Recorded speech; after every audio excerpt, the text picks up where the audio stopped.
Hello and welcome. Thank you all once again for your comments. I think going on the discussion board is so satisfying for me and so rewarding. I really thank you deeply for that. There were a couple of comments that I want to come back to, and because they were respectful comments, I'm happy to do that. And I think they both made good points. One was, I have caned Nancy Pelosi a couple of times, and this viewer pointed out she's done a really good job over a great many years, and that's absolutely true. It's a very difficult job, and you need to be as strong as Nancy and as smart as Nancy to do the job well, and she has. My feeling on it generally is I don't think the Democrats should change any personnel or do anything for the midterms, 2018. Just let it all play out. But I think for 2020, the party has to really have a big think, and we'll talk more about that in future videos.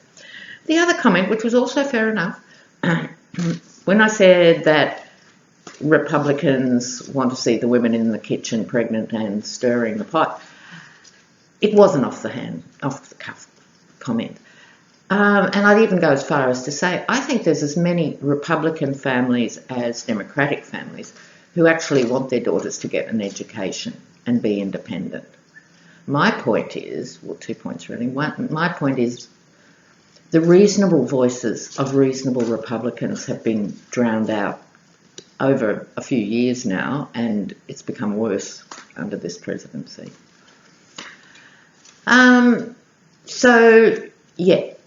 I think it's also an issue of class. If you have education, then you do aspire to wanting your children to have a higher education as well.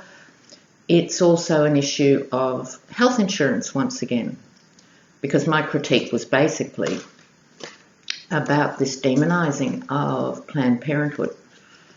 And I used to work for the twin organisation here in Australia, Family Planning. And the nuts and bolts of these organisations is simply healthcare for women, you know. So it's made up. So that's my response. And thank you all for the comments. I learned so much. And also, I wrote it down here, John Howie's comment, which was the first 3 lines of Bob Dylan's song, The Times They Are A-Changing. And I was struck by how pertinent they are, so I would refer you to that, either Dylan himself on YouTube or those comments. So here we go with the really, I think, quite demonic Ann Coulter. And I've brought out the Toth deck, as you know. For the people who are the most sort of out there and strident, I save the Toth deck. So she made a couple of interesting comments just recently. She does a lot of public speaking engagements, and at one she said, I knew he was a lazy ignoramus when I backed him. And went on, that says more about Ann Coulter than Trump, I think. Yes, a lazy ignoramus from her lips. Too late, she wrote the book, In Trump We Trust. The other thing about Coulter that really gets to me is her support for the wall. And as most of us know, the wall's not going to happen in the way it was envisaged. And part of the reason for that, or in fact the single biggest reason it won't happen, you know, I'm sure we'll get a few miles of something looking like a wall, is because 80% of the land that's needed to do that is private. And so are the GOP really going to dispossess probably Republican voting, gun-toting ranchers along the length of the Rio Grande to get this fantasy up? That's why it didn't work when it was tried with Bush, I think it was the first one. So anyway, Ann Coulter, I've been dying to do a reading on her for ages, and she's back in the media, so let's have a look at Ann. What is her story?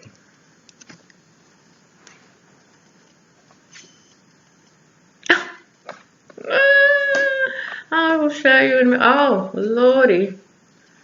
Oh, dearie, dearie, dearie, dearie, dearie. You could stop here, really. Her centre card is the Devil. The thing about Ann Coulter is she's not your usual sort of rampant right wing. She chooses to be a contrarian.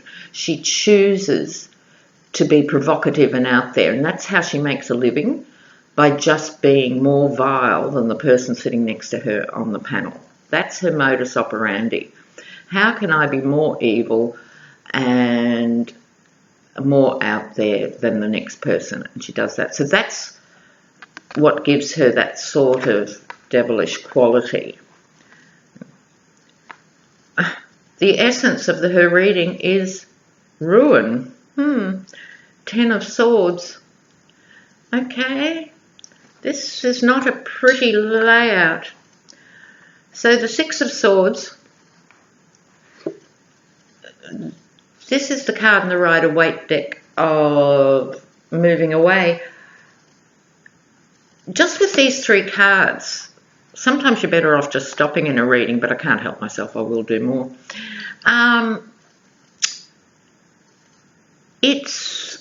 She's overstepped the mark. If she hadn't done If she hadn't done the book In Trump We Trust, she would have an ongoing career blathering on as a right-wing spokesperson.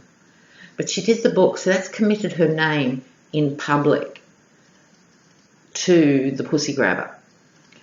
And now she's a very vocal critic of Trump, but it's too late, Coulter. Your name will forever be associated with your support for him. Well, we'll push on with the reading, but you'd have to think that's her story, really. And with the moving away, she is going to lose power. Underneath, we have the 9 of Cups. In the Toth deck, representing happiness and bounty. In the Rider-Waite, it's the Merchant card, that one that I have described before as the slave trader card. There's quite an ugly feel to it. But in this, underneath the Devil card, even though it's quite bountiful, what I think it is saying for her reading is she gets her happiness from making other people uncomfortable and being extreme. So in her recent past, the Ace of Cups, benevolence, recognition, or very much all the good things, reversed. She's fallen out of favour. Oh, I couldn't be happier. All right. On top of it all, she's not going to go quietly. The Chariot. I don't know how old Ann Coulter is or how much work she's had done or not done, but she's, in modern terms, mid-career. So she's the Chariot. She's going to keep on barking and galloping on. And there'll always be right-wing shock jocks and other outlets for her to be on. So she's not going to go quietly. Coming up shortly, Change. It is in the Toth deck, the 2. The 2 of Discs. In the Rider-Waite, this is the Juggling card, the card of the manipulator. So if I'd never read a thing about Ann Coulter and I was doing this reading cold, I would be washing my hands by now. I would be going, you know what? This person is unbelievably vile. It's just there. She can't escape it. And it's because it's deliberate, right? Some people really believe what they're saying. I don't think she believes it. She uses it, the Chariot, Yeah, and she gets her happiness from just cutting people off at the knees.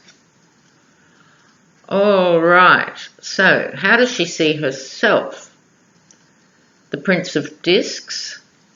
If you look in the top deck here, see how it's similar to the Chariot?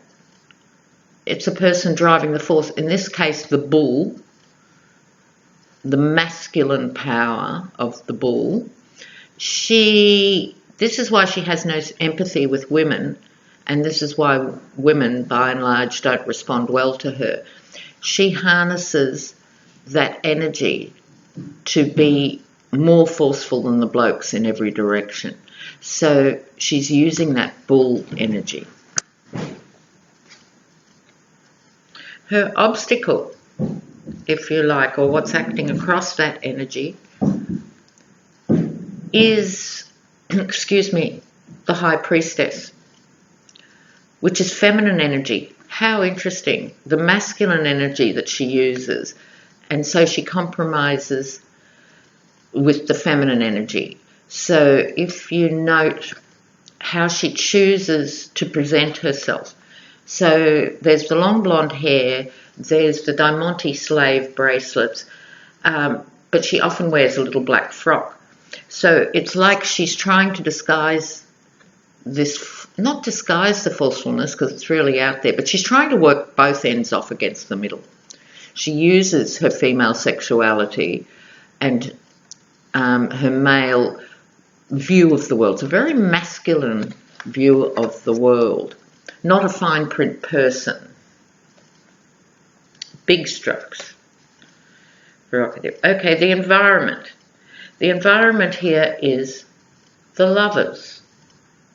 How odd is that? So here in the top deck you have an intergenerational aspect, small children. One is black and one is white. You have the older ones also, where one is black and one is white.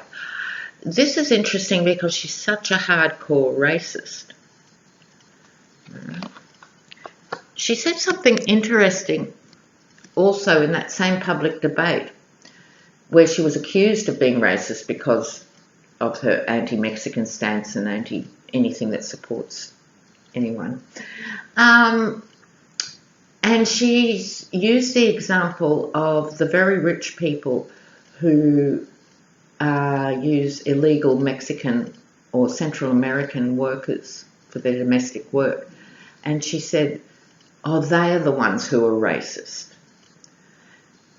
Which is quite interesting because I would agree with that, but she doesn't say that publicly in a context that would be normally up for grabs. She was doing it to defend her own racism. So I think in terms of the atmosphere of the reading, this card, the Lovers, is about, again, it's right next to the Happiness card. She loves being provocative. And that is her lover, in a way. That might seem like a bit of a leap. But that's how she sees herself. That's where she gets her most energy. It's where she gets her pleasure in being a provocateur. Oh, the Hanged Man being suspended. It's reversed. So this is a good time to point out another aspect of the Hangman. The Hangman is about different perspectives. Right? So by being reversed, the suspension is being lessened. She's got the Chariot and she's got the Prince of Discs, which are very much about movement. So it's like she's been suspended since writing the book and Trump coming into the presidency. Now she's suddenly everywhere, distancing herself from the book and with her whip in hand going for Trump. So for those learning tarot, the reversal indicates some sort of movement after a suspension. Coming up, the Princess of Wands. Oh, it could not be more perfect. Princess of Wands. I'll give you a moment to digest that image. And as I said last time when this card came up, it's a swirling image of movement. And when you first look at it, it looks like this female figure with the strength of a tiger. But when you look very closely, the tiger's tail is around the throat of the female figure. So in terms of imageries and metaphors, here we go. All right, her outcome card, Ace of Wands. If you liked her, if you thought she was great, you would interpret this card as her version of the truth will power forward. Personally, that would be my nightmare incarnate, would be to have Ann Coulter having any more power and thinking for 1 second she represents truth.